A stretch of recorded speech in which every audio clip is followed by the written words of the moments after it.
trusted pastor, a sacred space, a devastating betrayal. For nearly 2 decades, Pastor Paul Cain stood before his congregation delivering sermons about faith, morality, and redemption.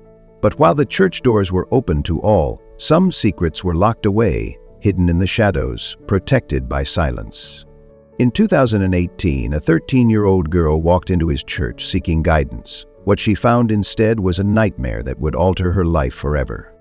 Months of manipulation, a stolen childhood, the kind of crime that leaves wounds far deeper than the eye can see. By the time the truth came to light, the damage had been done, and when the man accused was confronted, his response wasn't denial, it was something much worse. 65-year-old Paul Cain is the pastor at New Canaan Missionary Baptist Church. Today, he appeared in court. Channel 2's Vincent Crivelli joins us live from downtown Houston with the latest in this case. Vince, good morning.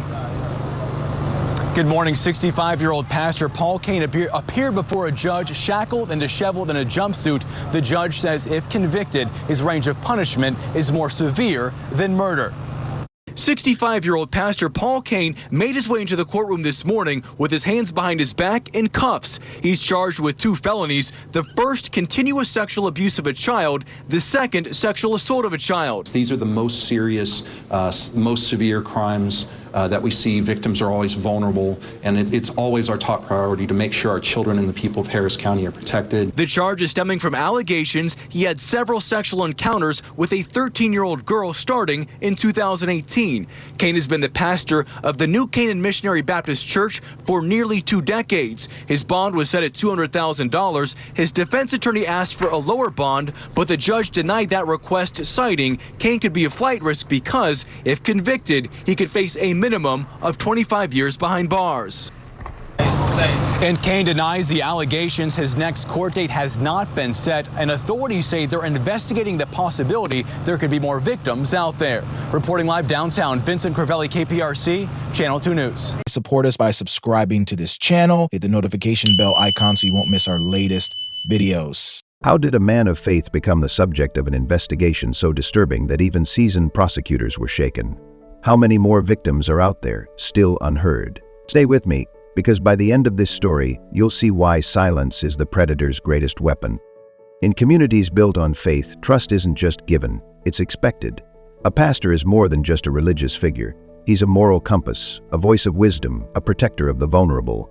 Families look to him for guidance. Children are taught to respect him without question. For nearly 20 years, Paul Cain was that figure for the congregation of New Canaan Missionary Baptist Church in Cashmere Gardens, Texas. A fixture behind the pulpit, a man whose words carried weight, whose presence commanded respect.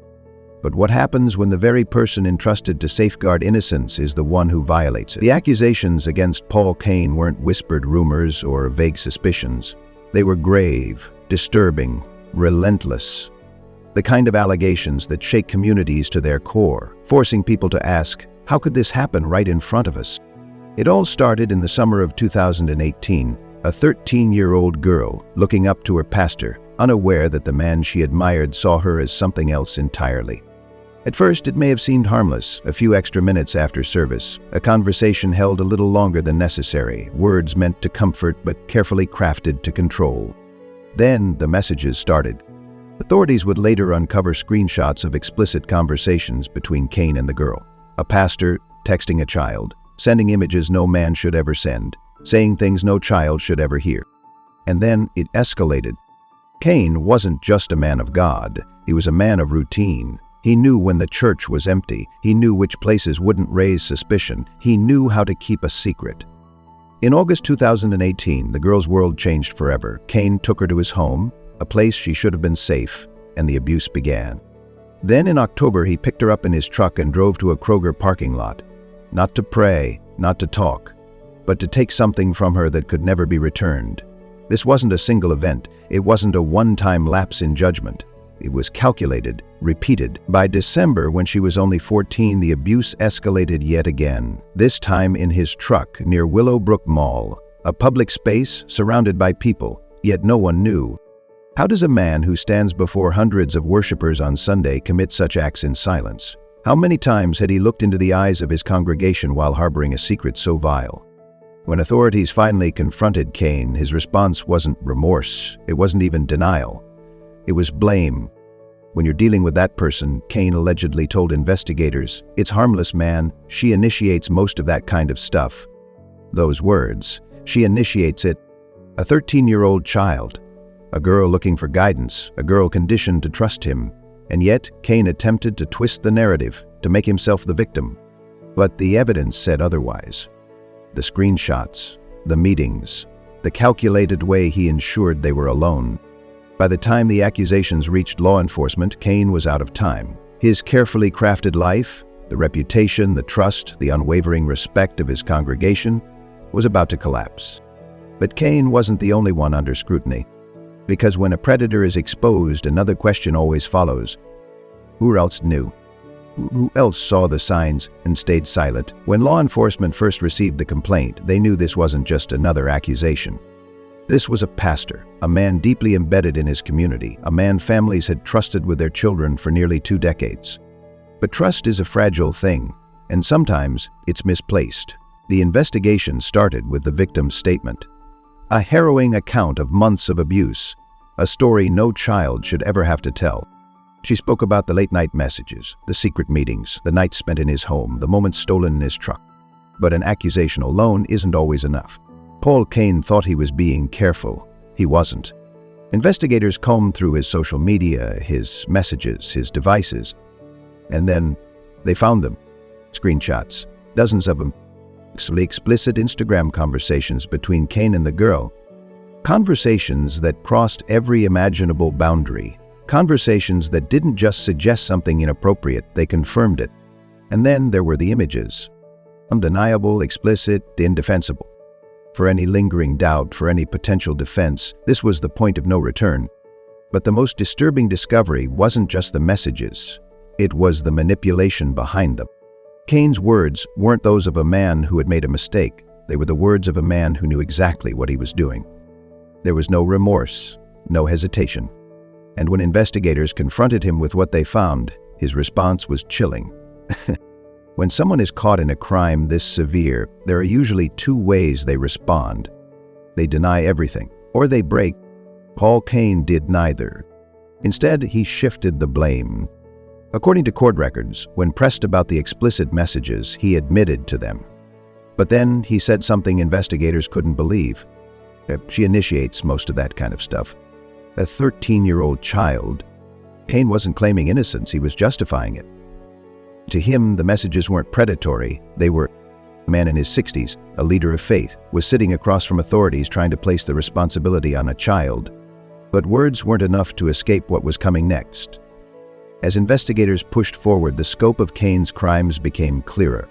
The victim detailed specific locations, dates, and methods he used to ensure secrecy. He took her to his home. The abuse began. He picked her up in his truck and brought her to a Kroger parking lot.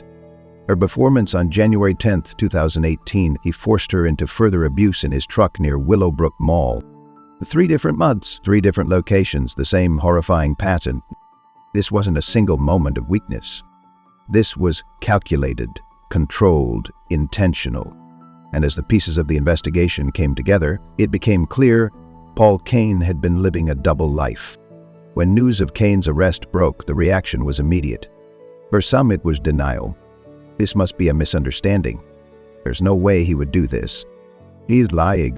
For others, it was shock. But for a few, it was recognition.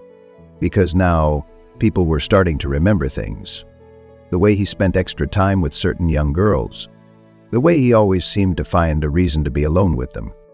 The way his presence, once a source of comfort, sometimes felt like something else entirely. And then came the hardest question of all. Was she the only one? Because when a predator is exposed, history has shown there's rarely just one victim. As the investigation widened, authorities began reaching out, past congregants, current members, anyone who might have seen something. Because the reality is this: predators don't stop. They don't have a single victim. They operate for years, sometimes decades, protected by silence. And now that silence was beginning to break. The courtroom was packed. Reporters lined the walls, their cameras aimed at the man who once stood before a congregation, preaching about morality and righteousness. But today, there was no pulpit, no choir, no hymns of praise. There was only the weight of the charges against him. and the eyes of the public watching as his fate unfolded. Paul Cain sat at the defendant's table, his hands folded in front of him. His expression was unreadable, but those who had known him for years saw something different now. The confidence, the authority, the air of untouchability. It was fading. Because here, in this courtroom, he was not a pastor, he was a defendant. Accused of crimes so horrific they carried a minimum of 25 years behind bars. The prosecution wasted no time. They painted a clear picture of a man who had spent years building trust only to use it as a weapon. They spoke of the evidence, the explicit messages, the testimony of a child whose life had been forever changed. They detailed the pattern of abuse, the way Cain had manipulated and controlled, the places he had chosen for his crimes, his home, a parking lot, a truck near a shopping mall. The facts were indisputable. The girl's story never wavered, and when prosecutors revealed the digital evidence, screenshots of the messages Cain had sent, it was as if the oxygen had been sucked from the room. The words on the screen were undeniable, irrefutable proof of what had happened.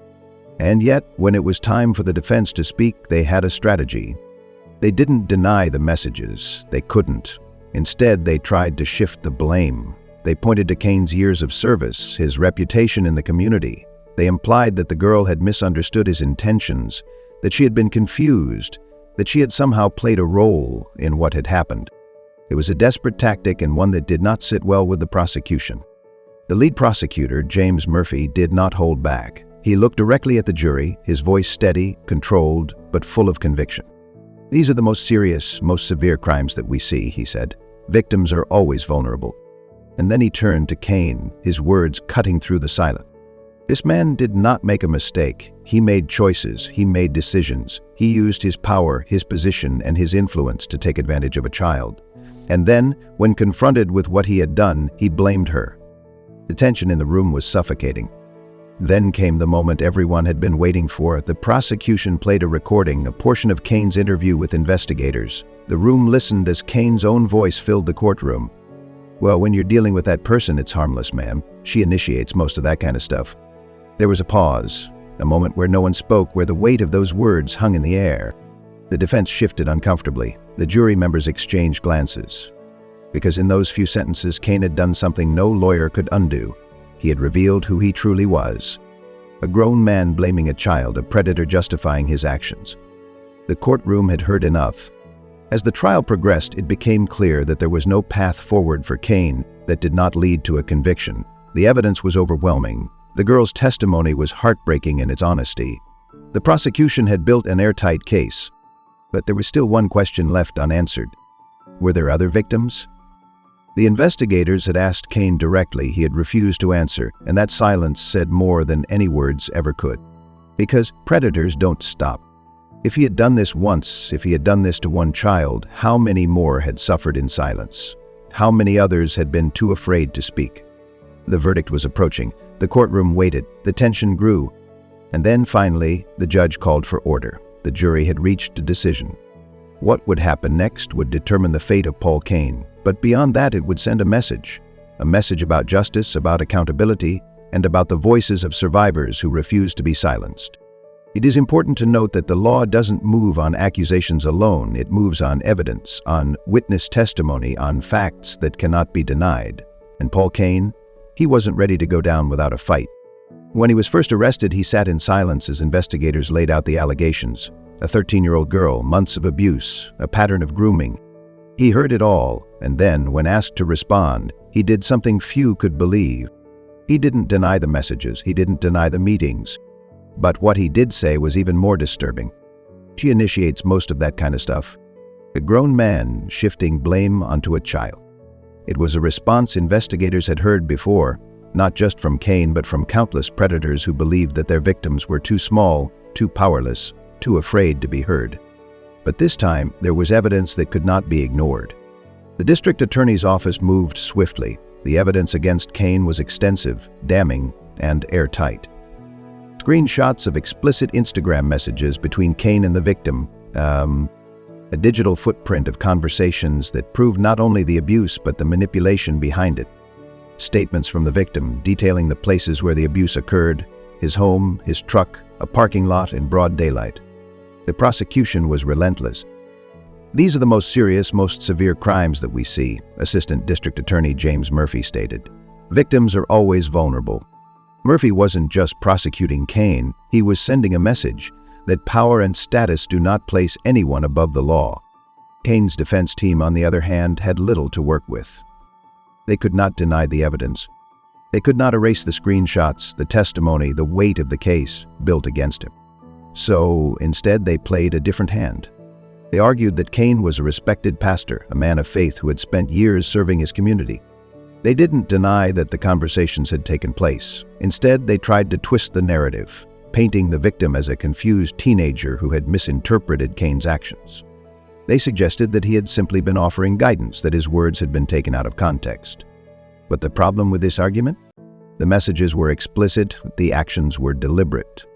And Cain's own words, recorded during his interview with authorities, sealed his fate. Well, when you're dealing with that person, it's harmless, man. As the case moved to trial, the weight of Cain's actions spread beyond the courthouse walls. His church, the congregation that had trusted him for years, now faced a different kind of reckoning. Some still refused to believe it. Others asked the question no one wanted to face. Had there been other victims? Because the truth is, predators rarely stop at one. And while Cain sat in the courtroom, staring ahead, his once loyal congregation sat in the gallery, forced to come to terms with the fact that the man they had followed for decades had been hiding something monstrous. The prosecution tore through every defense, laying out the abuse in horrifying detail. The evidence was undeniable. The jury sat stone-faced, unmoving. And then the time came.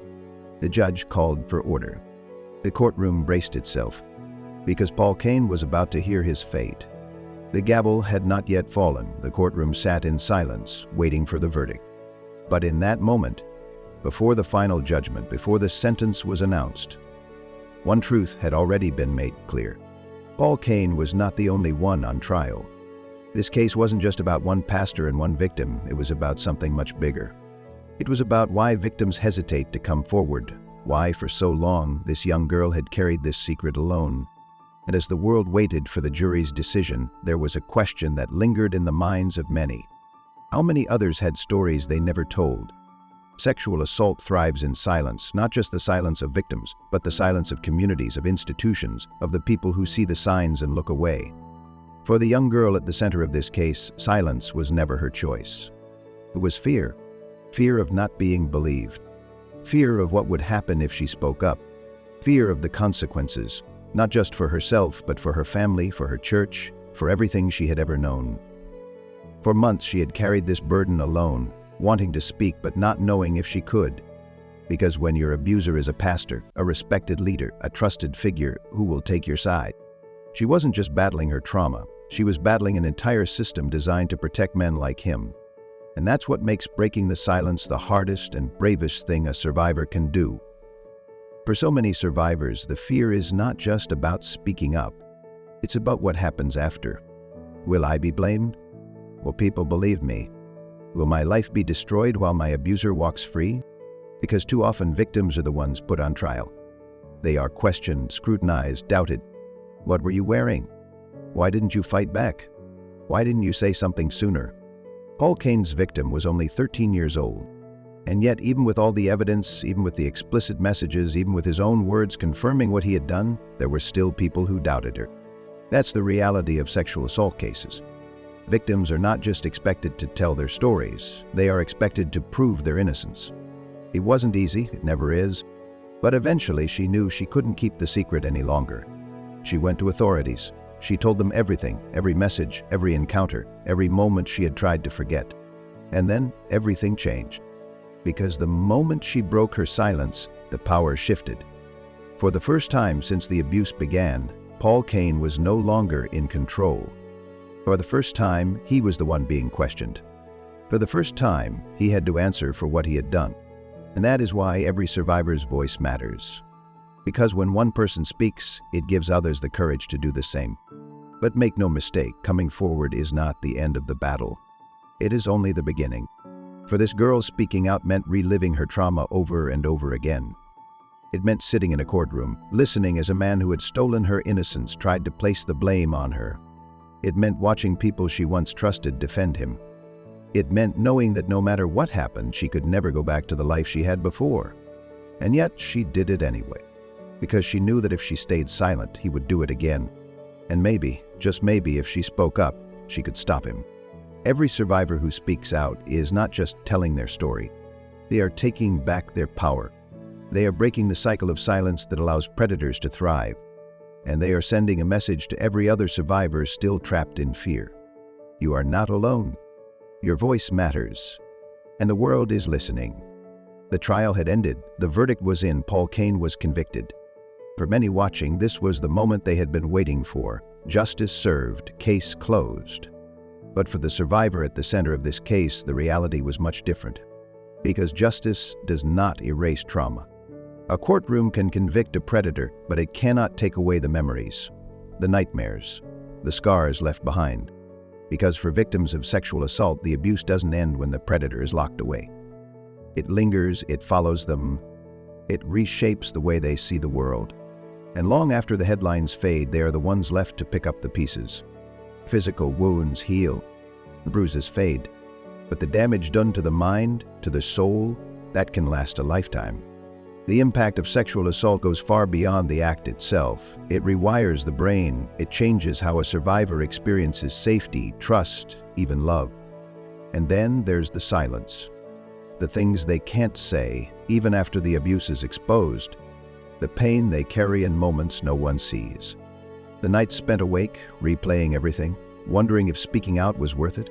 Because the truth is, survivors don't just fight their abusers. They fight the world's perception of what happened to them. For survivors, like the girl in this case, the world doesn't just go back to normal after the trial. The places that once felt safe, her church, her community, even her own mind, were tainted. She had faced the man who had taken everything from her. She had sat in a courtroom and listened as his defense tried to paint her as the one responsible. And now, she had to find a way to move forward. But how do you do that when the person who hurt you was supposed to be someone you could trust? How do you learn to believe in people again? How do you convince yourself that the world isn't just filled with men like Paul Cain, waiting to take advantage of someone vulnerable? For many survivors, moving on isn't about forgetting. It's about reclaiming what was taken, reclaiming their voice, reclaiming their sense of self, reclaiming the belief that they are not just victims, they are survivors. But healing isn't a straight path, it's a battle. And not all survivors make it through. One of the most devastating truths about sexual assault is that it often leads to self-destruction. Because when you've been violated in the most unthinkable way, when the world has told you that your pain is something to be doubted or dismissed, sometimes the only escape feels like ending it all. That's why stories like this matter. Because every time we talk about cases like Paul Cain's, we aren't just exposing the predators. We are telling survivors, you are not alone. Your pain is real. Your healing is possible. Healing looks different for everyone. For some, it's therapy, learning to process the trauma, to separate the past from the present. For others, it's finding a purpose, turning their pain into advocacy, into education, into action. For many, it's simply having someone listen. Someone who doesn't question their story, someone who doesn't ask why they waited so long to speak, someone who doesn't see them as broken but as strong. Because that's what survivors of sexual assault truly are. They are warriors. They wake up every day and live with the memories, the scars, the nightmares. And yet they keep going. They find a way to build a life beyond what was done to them. They refuse to let one person, one event define their entire existence. And that is strength. While one predator is locked away, the reality is far more disturbing. There are others. For every Paul Cain exposed, there are countless more hiding in plain sight. In churches, in schools, in homes, in places meant to be safe. This story is not just about one man's crimes. It's about a system that allows predators to thrive.